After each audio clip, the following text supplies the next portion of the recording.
जय भोलेनाथ। मैं हूँ वामिका और आप सभी का हमारे चैनल आध्यात्मिक सागर में बहुत बहुत स्वागत है। आप सभी का दिन शुभ और मंगलमय हो और भोलेनाथ जी आपकी सभी मनोकामनाओं को पूर्ण करें। आज आप सुनिए फाल्गुन मास महात्म्य का अध्याय 23।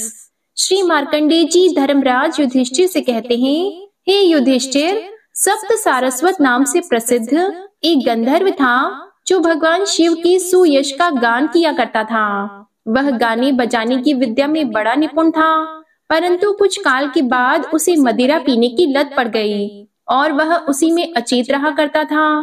काम पीड़ित एवं काम मोहित होकर उसने भगवान शंकर की उपासना त्याग दी और वह भक्ष्य भोज्य के सेवन में ही आसक्त रहने लगा। इस प्रकार कुछ काल व्यतीत होने पर गंधर्व उमापति महादेव जी का दर्शन करने के लिए कैलाश पर्वत पर गया। उसे शिव भक्ति से विमुख हुआ देखकर नंदी ने शाप दिया, अरे तू अपने पाप के प्रभाव से चांडाल योनि में जन्म ले। तब गंधर्व ने कहा, महाभाग, मुझे मिले हुए इस शाप का अंत कब होगा, इसका निश्चय भी आपको कर देना चाहिए। तब नंदी बोले, व्यतिपात योग आने पर जब नर्मदा नदी में स्नान करके महेश्वर का पूजन करोगे तब शाप का अंत होगा और तुम पुनः यहाँ आ सकोगे। यह सुनकर वह गंधर्व वहां से चला गया और चांडाल योनि में उत्पन्न हुआ।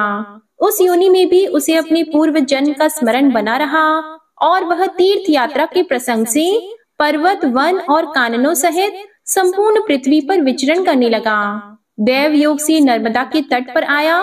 वहां उसने शंकर स्थंडिल अर्थात शिव वेदी में जाकर भांति भांति के पुष्प आदि उपचारों से भगवान शिव का पूजन किया। गंधर्व की भक्ति जानकर भगवान शिव उसके सामने प्रत्यक्ष प्रकट हुए। उसी वेदी से जल में परम पावन शिवलिंग के रूप में उनका प्रादुर्भाव हुआ। महादेव जी बोले, महाभाग, तुम्हारे मन में जो इच्छा हो उसके अनुसार वर मांगो। तब गंधर्व कहने लगा, महेश्वर, आपके प्रसाद से भूमंडल में यह स्थान मेरे नाम पर सप्त सारस्वत तीर्थ के रूप में विख्यात हो और यह शिवलिंग भी सारस्वत लिंग कहलाए। जो पापी, चांडाल एवं नराधम पशु पक्षियों की योनि में पड़े हो वे भी इस तीर्थ के प्रभाव से पाप मुक्त होकर स्वर्ग लोक में चले जाएं। एवं अस्तु कहकर भगवान महेश्वर अंतर्ध्यान हो गए तथा वह गंधर्व भी शाप मुक्त होकर शिवलोक को प्राप्त हुआ। जो मनुष्य सप्त सारस्वत तीर्थ में स्नान करके भगवान वृषभ ध्वज की पूजा करता है वह अपनी 21 पीढ़ियों का उद्धार करके स्वर्ग लोक में प्रतिष्ठित होता है। जो वहां स्नान करते हैं वे स्वर्ग में जाते हैं और जिनकी वहां मृत्यु हो जाती है वे पुनर्जन्म से मुक्त होते हैं। शांडिलिया और नर्मदा का संगम सब पापों को हरने वाला और श्रेष्ठ तीर्थ है। वहां शांडिलियेश्वर लिंग भी है। उस तीर्थ में स्नान करके महादेव जी की पूजा करने से मनुष्य फिर कभी कर्म भूमि में जन्म नहीं लेता। वहां तिल और जल की अंजलि देने तथा भविष्य का पिंडदान करने से पितर 14 इंद्रों के समय तक तृप्त रहते हैं। उस तीर्थ में शांडिल्य, कौंडिन्य, भांडव्य, कौशिक, कश्यप और भृगु ये तथा अन्य भी बहुत से महर्षिगण जप और ध्यान में तत्पर रहते हैं। वहां 60,000 मुनियों ने उग्र तपस्या का अनुष्ठान किया है। शांडिल्या और नर्मदा के संगम में शांडिल्य जी का आश्रम बहुत मनोहर है। लोक में वह शांडिल्यपुर के नाम से प्रसिद्ध है। अनेक ब्रह्मर्षि वहां निवास करते हैं। नर्मदा के दक्षिण तट पर द्वादशादित्य तीर्थ, देवदारू तीर्थ और देववन तीर्थ है। द्वादशादित्य तीर्थ सब पापों का नाश करने वाला है। वहीं ज्ञान स्वरूप सिद्ध लिंगमय महादेव जी स्थित है। उसी तीर्थ में कनका को मोक्ष देने वाला कल्याणमय कनकेश्वर लिंग है। वहीं ज्वरेश्वर लिंग है। वहां ज्वर का अभाव है। उसके पास ही पंच ब्रह्मोश्वर लिंग है जो सब पापों से मुक्त करने वाला है। पंच ब्रह्मोश्वर, पुष्पेश्वर तथा स्थंडिलेश्वर ये 3 लिंग वहां प्रधान है। नित्य नैमित्तिक कार्य में चंद्र ग्रहण और सूर्य ग्रहण के समय श्रद्धा पूर्वक संगम में स्नान करके तीनों लिंगों का पूजन करने से पितर स्वर्ग लोक में जाते हैं। नर्मदा के दक्षिण भाग में गोप्य लिंग है। उसके पूजन से ब्रह्म हत्या आदि पाप 7 रात में नष्ट हो जाते हैं। हे राजन, पितर, पितामह तथा मातामह आदि सभी आपस में यह गाथा गाते रहते हैं कि क्या हमारे कुल में भी कोई ऐसा परम धार्मिक पुत्र उत्पन्न होगा जो हमें नर्मदा के जल से पूजित तिल युक्त भविष्य का पिंड देगा, जिससे कि लाखों वर्षों तक तृप्त रहकर हम परम गति को प्राप्त होंगे। नर्मदा और कुब्जा के संगम में स्नान करने के लिए सोमवती अमावस्या प्रसिद्ध पर्व है। एरंडी और चंडवेगा का जहां नर्मदा नदी से संगम हुआ है, वहां स्नान करने के लिए सोमवती अमावस्या, व्यतिपात, संक्रांति, वैधृति योग, विषुव योग, दक्षिणायन और उत्तरायण के प्रारंभिक दिन ये पर्व उत्तम माने गए हैं। अमावस्या को स्नान करने से 20 गुना पुण्य होता है, व्यतिपात योग में 100 गुना, संक्रांति तथा वैधृति योग में 50 गुना और सोमवती एवं चंद्र ग्रहण के समय कुरुक्षेत्र से 100 गुना पुण्य होता है। यह साक्षात महादेव जी का कथन है। वहाँ बिल्वाम्रक नाम से प्रसिद्ध एक सिद्ध लिंग है जो ब्रह्म हत्या का नाश करने वाला है। उसके दर्शन और स्पर्श से मनुष्य शिवलोक में प्रतिष्ठित होता है। जो सोमवती अमावस्या के दिन वहाँ प्राण त्याग करता है, वह महादेव जी के कल्याणमय धाम में निवास करता है। राजन, अयोध्या के चक्रवर्ती नरेश श्रीमान रंती देव इंद्र के समान महापराक्रमी राजा थे। वे समस्त धर्मात्माओं में श्रेष्ठ माने जाते थे। उनके राज्य में मनुष्यों को शोक, रोग और दारिद्र्य का दुख नहीं होता था। जब प्रजा दीर्घ आयु तथा धन धान्य से संपन्न थी, गौएं स्वयं ही इच्छा के अनुसार दूध देती थीं और पृथ्वी सदा हरी भरी खेती से सुशोभित रहती थी। इस प्रकार पृथ्वी का पालन करते हुए राजा रंती देव ने अपने पुरोहित मुनिवर वशिष्ठ जी से पूछा, महामुने, किस तीर्थ में निर्विघ्नता पूर्वक यज्ञ की सिद्धि होती है? तब मुनिवर वशिष्ठ ने कहा, राजन, पुराण में सब तीर्थों से बढ़कर उत्तम तीर्थ उसी को बताया गया है जहाँ नर्मदा नदी बहती है। तब राजा ने सेवक, मंत्री और पुरोहित को आज्ञा देते हुए कहा, यज्ञ का सामान शीघ्र ही तैयार किया जाए। इसके बाद दूतों को अलग अलग देशों में शीघ्र जाने की आज्ञा देते हुए कहा, समस्त राष्ट्र में यह घोषणा करा दी जाए कि सब राजा मेरे यज्ञ में पधारें। रंती देव की आज्ञा से सभी सामंत नरेश उस यज्ञ में सम्मिलित होने के लिए आए। महाराज रंती देव भी अपनी रानी और यज्ञ सामग्रियों के साथ दिव्य रथ पर आरूढ़ होकर नर्मदा के तट पर गए। महाराज ने अपनी धर्म पत्नी के साथ यज्ञ की दीक्षा ली। इसके बाद नर्मदा के सुंदर तट पर उनका यज्ञ प्रारंभ हुआ। उसमें धूम रहित अग्निदेव प्रत्यक्ष प्रकट होकर प्रज्वलित हो रहे थे। ब्रह्मा और इंद्र आदि देवता, लोकपाल, समुद्र, पर्वत, राक्षस, यक्ष, नाग, उमा सहित भगवान शिव तथा देवेश्वर विष्णु, इन सब के लिए राजा ने अलग अलग यज्ञ भाग दिए। श्री मार्कंडेय जी कहते हैं, शालिग्राम क्षेत्र में हरिकेश नाम से विख्यात एक श्रेष्ठ ब्राह्मण रहते थे। वे शील और उच्च वृत्ति से जीवन निर्वाह करते थे। बड़े ही धर्मात्मा और सत्यपरायण थे। उनकी धर्म पत्नी ब्राह्मणी भी उत्तम व्रत का पालन करने वाली, यशस्विनी, पतिव्रता, परम सौभाग्यवती और पति सेवा में संलग्न रहने वाली थी। वह स्त्री समय पर रजस्वला हुई और ब्राह्मण ने ऋतु काल में उसके साथ सहवास किया। ब्राह्मणी के गर्भ से 100 पुत्र उत्पन्न हुए। वे सभी कपिलापुर में रहते थे। ब्राह्मण देवता शिलोच वृत्ति के प्रयोग से एक प्रस्थ अन्न प्रतिदिन उपार्जन करते थे। इससे उनके बच्चे भूख से दुर्बल होकर बड़े करुण स्वर में रोते रहते थे। बालकों को भूखा देखकर माता शोक और पीड़ा से व्याकुल रहती थी। एक दिन वह अत्यंत दुख से कातर होकर पति से बोली, आर्यपुत्र, बूढ़े माता पिता, साध्वी पत्नी और छोटी अवस्था वाले बालक, इन सब का प्रयत्न पूर्वक भरण पोषण करना चाहिए। यही सनातन धर्म है। यूं तो सभी पोष्य वर्ग का भरण पोषण आवश्यक है, परंतु पुत्रों के पालन पोषण पर तो विशेष ध्यान देना चाहिए। हे युधिष्ठिर, ब्राह्मणी का ये वचन सुनकर हरिकेश जी शोक से विह्वल हो उठे और इस प्रकार बोले, देवी, मैं गांव गांव में भीख मांगकर सबके लिए अलग अलग बांटकर उत्तम अन्न देता ही हूँ। दूसरी कोई वृत्ति करता नहीं। फिर अधिक अन्न मैं कहाँ से लाऊं? ब्राह्मणी बोली, यदि बालक और वृद्ध भूख से पीड़ित हो तो बाल हत्या के समान पाप लगता है। अतः दान ग्रहण करके भी अपने बालकों का पालन पोषण करना चाहिए। कहते हैं, कुरुक्षेत्र में अयोध्या नरेश महाराज अम्बरीश का कोई महान यज्ञ हो रहा है। वहां दान लेने के लिए बहुत से शालिग्राम निवासी ब्राह्मण गए थे। वहां से गौएं, स्वर्ण और धन पाकर वे सब लोग लौटे हैं। जहां सब शालिग्राम निवासी ब्राह्मण गए थे वहां आप भी जाइए। तब पुत्रों के भरण पोषण की इच्छा से हरिकेश जी भी ब्राह्मणी और बालकों को साथ लेकर राजा अम्बरीश के महायज्ञ में गए और जहां ऋत्विक लोग बैठे थे वहां उन्होंने यज्ञ मंडप में प्रवेश किया।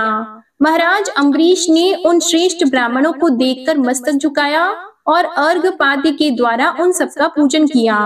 इसके बाद उन्होंने पूछा, विप्रवर, आप पत्नी और पुत्रों के साथ यहाँ किस लिए आए हैं? आपने आतिथ्य के समय यहाँ पदार्पण किया है, अतः जो उचित एवं आवश्यक वस्तु हो उसे मांगिए। तब ब्राह्मण ने कहा, राजन, आप मेरे एक एक पुत्र को 100-100 वर्षों की जीविका के लिए पर्याप्त धन दीजिए। साथ ही यज्ञ और होम के लिए उत्तम धेनु तथा स्वर्ण के भार से विभूषित 10,000 गौएं प्रदान कीजिए। इसके अतिरिक्त 1 करोड़ स्वर्ण मुद्राएं तथा उत्तम उत्तम वस्त्र और आभूषण अर्पण कीजिए। ब्राह्मण की यह बात सुनकर महाराज अम्बरीश ने बड़ी श्रद्धा के साथ वह सब कुछ उन्हें समर्पित किया और अपनी सवारियों से उन्हें शालिग्राम स्थान पर पहुंचा दिया। इस प्रकार उस महान यज्ञ को परिपूर्ण करके वे राजर्षि दीर्घ काल तक देवताओं की भांति आनंद भोगते रहे। इधर हरिकेश ब्राह्मण अपनी पत्नी और पुत्रों के साथ अनेक प्रकार के भोग भोग कर कालांतर में मृत्यु को प्राप्त हुए। मरने के बाद उन्हें निर्जल मरु प्रदेश में ब्रह्म राक्षस होना पड़ा। राजा का प्रतिग्रह दोष युक्त होता है, उसे लेने से फिर मानव जन्म दुर्लभ हो जाता है। जो द्रव्य के लोभ से मोहित और विषय लोलुप होकर राजा का दान ग्रहण करता है उसका रौरव नरक में गिरना अवश्यम भावी है। वह ब्रह्म राक्षस अपनी स्त्री और पुत्रों के साथ कुरुक्षेत्र को गया और 12 वर्षों तक भूखा रहकर इस चिंता में पड़ा कि क्या करूं, मेरा यह शरीर किसी प्रकार छूट नहीं पाता। अब मैं अपने पाप की शुद्धि के लिए अग्नि में प्रवेश करूंगा। तब उत्तम व्रत का पालन करने वाली उसकी पुत्रवती पत्नी ने अपने ब्रह्म राक्षस पति से कहा, प्रभु, ब्राह्मण का यह सब धर्म अग्नि से ही सिद्ध होता है, अतः लकड़ी इकट्ठी करके आप उसमें आग जला दीजिए और मैं सौभाग्यवती रहकर पहले स्वयं ही अग्नि में प्रवेश करूंगी। अपने से पहले पति को भयंकर आग में गिरते नहीं देख सकूंगी। उसके ऐसा निश्चय करने पर आकाशवाणी ने उससे कहा, शुभे, तुम्हें मृत्यु का भय नहीं है। कुब्जा और नर्मदा के संगम में स्नान करने से ब्रह्म राक्षस योनि छूट जाती है। उसमें स्नान करके बिल्व आम्रकेश्वर की पूजा करने से मनुष्य स्वर्ग लोक में जाता है, ब्रह्म राक्षस योनि से मुक्त होता है और ब्रह्म लोक को प्राप्त होता है। ऐसा कहकर आकाशवाणी मौन हो गई। तब हरिकेश ने अपनी स्त्री और पुत्रों के साथ वहां जाकर महादेव जी को प्रणाम किया और कुब्जा एवं नर्मदा के संगम में विधि पूर्वक स्नान करके महादेव जी का पूजन किया। इसके बाद वे सब के सब काम और क्रोध से रहित होकर भगवान विष्णु और शिव का स्मरण करते हुए अपने घर की भांति प्रज्वलित अग्नि में बिना क्लेश के ही प्रवेश कर गए। फिर तो उन्हें तत्क्षण दिव्य देह की प्राप्ति हुई और वे ब्रह्म तेजोमय शरीर धारण करके दिव्य विमान पर बैठकर ब्रह्मलोक को चले गए। उस पवित्र संगम में 108 शिवलिंग है। आज का अध्याय यहीं समाप्त हुआ। इसके आगे का वृतांत आप अगले अध्याय में सुनेंगे। अब आप सुनिए श्री शिव चालीसा पाठ। श्री गणेश गिरिजा सुवन मंगल मूल सुजान, कहत अयोध्या दास तुम देहो अभय वरदान। जय गिरिजापति दीन दयाला, सदा करत संतन प्रतिपाला। भाल चंद्रमा सोहत नीके, कानन कुंडल नाग फनी के। अंग गौर शिर गंग बहाए, मुंड माल तन छार लगाए। वस्त्र खाल बागंबर सोहे, छवि को देख नाग मुनि मोहे। मैना मातु की है दुलारी, बाम अंग सोहत छवि न्यारी। कर त्रिशूल सोहत छवि भारी, करत सदा शत्रु निशयकारी। नंदी गणेश सोहित कैसे, सागर मध्य कमल है जैसे। कार्तिक श्याम और गणराऊ, या छवि को कही जात न काऊ। देवन जब ही जाए पुकारा, तब ही दुख प्रभु आप निवारा। किया उपद्रव तारक भारी, देवन सब मिली तुम ही जुआरी। तुरत षडानन आप पठायहु, लव निमेष महामारी गिरायहु। आप जलंधर असुर सहारा, सुयश तुम्हार विदित संसारा। त्रिपुरासुर सन युद्ध मचाई, सब ही कृपा कर लीन बचाई। किया तपहि भागीरथ भारी, पूरब प्रतिज्ञा तसु पुरारी। दानिन मह तुम सम को नाही, सेवक स्तुति करत सदाही। वेद नाम महिमा तव गाई, अकथ अनादि भेद नहीं पाई। प्रगट उदधि मंथन में ज्वाला, जरे सुरासुर भय विहाला। कीन्ह दया तह करी सहाई, नीलकंठ तब नाम कहाई। पूजन रामचंद्र जब कीन्हा, जीत के लंक विभीषण दीन्हा। सहस कमल में हो रहे धारी, कीन्ह परीक्षा तब ही पुरारी। एक कमल प्रभु राखे जोई, कमल नयन पूजन चह सोई। कठिन भक्ति देखी प्रभु शंकर, भय प्रसन्न दिए इच्छित वर। जय जय जय अनंत अविनाशी, करत कृपा सबके घटवासी। दुष्ट सकल नित मोहि सतावे, भ्रमत रहे मोहि चैन न आवे। त्राहि त्राहि मैं नाथ पुकारो, यही अवसर मोहि आन उबारो। ले त्रिशूल शत्रुन को मारो, संकट से मोहि आन उबारो। मातु पिता भ्राता सब कोई, संकट में पूछत नहीं कोई। स्वामी एक है आस तुम्हारी, आया हरहु अब संकट भारी। धन निर्धन को देत सदाही, जो कोई जाचे वो फल पाही। अस्तुति के ही विधि करो तुम्हारी, क्षमहु नाथ अब चूक हमारी। शंकर हो संकट के नाशन, मंगल कारण विघ्न विनाशन। योगी यति मुनि ध्यान लगावे, नारद शारद शीश नवावे। नमो नमो जय नमो शिवाय, सुर ब्रह्मादिक पारन पाए। जो यह पाठ करे मन लाई, तापार होत है शंभु सहाय। ऋण के हो जो कोई अधिकारी, पाठ करे सो पावन हारी। पुत्रहीन कर इच्छा कोई, निश्चय शिव प्रसाद तेहि होई। पंडित त्रयोदशी को लावे, ध्यान पूर्वक होम करावे। त्रयोदशी व्रत करे हमेशा, तन नहीं ताकि रही कलेशा। धूप दीप नैवेद्य चढ़ावे, शंकर सम्मुख पाठ सुनावे। जन्म जन्म के पाप नसावे, अंतवास शिवपुर में पावे। कहे अयोध्या आस तुम्हारी, जानी सकल दुख हरहु हमारी। नित नेम कर प्रातः ही, पाठ करो चालीसा। तुम मेरी मनोकामना, पूर्ण करो जगदीश। मगसर छठी हेमंत ऋतु, संवत 64 जान। स्तुति चालीसा शिव ही, पूर्ण कीन कल्याण। शिव चालीसा समाप्त होती है। प्रेम से बोलिए भगवान भोलेनाथ की जय। आपको ये कथा पसंद आए तो वीडियो को लाइक करिएगा, शेयर करिएगा, कमेंट में भगवान भोलेनाथ जी की जय लिखिएगा और चैनल को भी सब्सक्राइब करिएगा। इसी के साथ आज आप हमारे चैनल पर संतोषी माता की व्रत कथा भी जरूर सुनिएगा। जय भोलेनाथ।